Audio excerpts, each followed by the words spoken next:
জাতীয় নাগরিক party NCP দক্ষিণাঞ্চলের মুখ্য সমন্বয়ক হাসনাত আব্দুল্লাহর গাড়িতে হামলা হয়েছে। যে দাবি করছেন তিনি ছাত্রলীগের কর্মী সমর্থক এবং এনসিপির মুখে জুতা মারতে ইচ্ছা করে।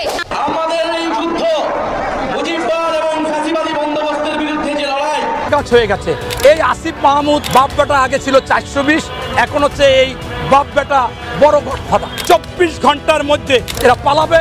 দেশের রাজনীতিতে নবাগত জাতীয় ছাত্র পার্টি এনসিপি শুরুতেই শিক্ষার্থীদের প্রতিনিধিত্বর কথা বললেও সম্প্রতি ঘটনা প্রবাহে তাদের অবস্থান প্রশ্নবুদ্ধ হয়েছে। পদযাত্রার কর্মসূচিকে ঘিরে বিভিন্ন স্থানে সাধারণ জনগণ এবং ছাত্রলীগ কর্মীদের সঙ্গে সংঘর্ষ জড়িয়ে পড়েছে এনসিপি, যার ফলে সৃষ্টি হয়েছে চরম বিশৃঙ্খলা ও জনরোষ। ছাত্র ও সাধারণ জনগণের একাংশ দাবি করছে বন্দোবস্তের নামে নতুন বন্দোবস্ত চালু করেছে। শাসকদের প্রশ্ন করতে চাই, ভাই তোমাদের এই নতুন বন্দোবস্তটা আসলে কি? এনসিপি সরকারের বিরুদ্ধে অপপ্রচার ও উস্কানিমূলক কর্মকাণ্ডে জড়িয়ে পড়েছে। এনসিপি কেন্দ্রীয় নেত্রী উমামা ফাতেমা নিজেই দল থেকে সরিয়ে দাঁড়িয়ে গণমাধ্যমে দলের বিরুদ্ধে চাঁদাবাজি, দুর্নীতি ও অন্যান্য অভিযোগ তুলে ধরেন। যারা হচ্ছে নিজের বেনিফিটের জন্য আরেকজন অন্য মানুষের ক্ষতি করতে তিনি এটিকে মানি মেকিং মেশিন হিসাবে অব্যাহত করেন, যেখানে ডিসি নিয়োগ সহ নানান অনৈতিক তদবির বাণিজ্যের অভিযোগেও তুলে ধরা হয়েছে।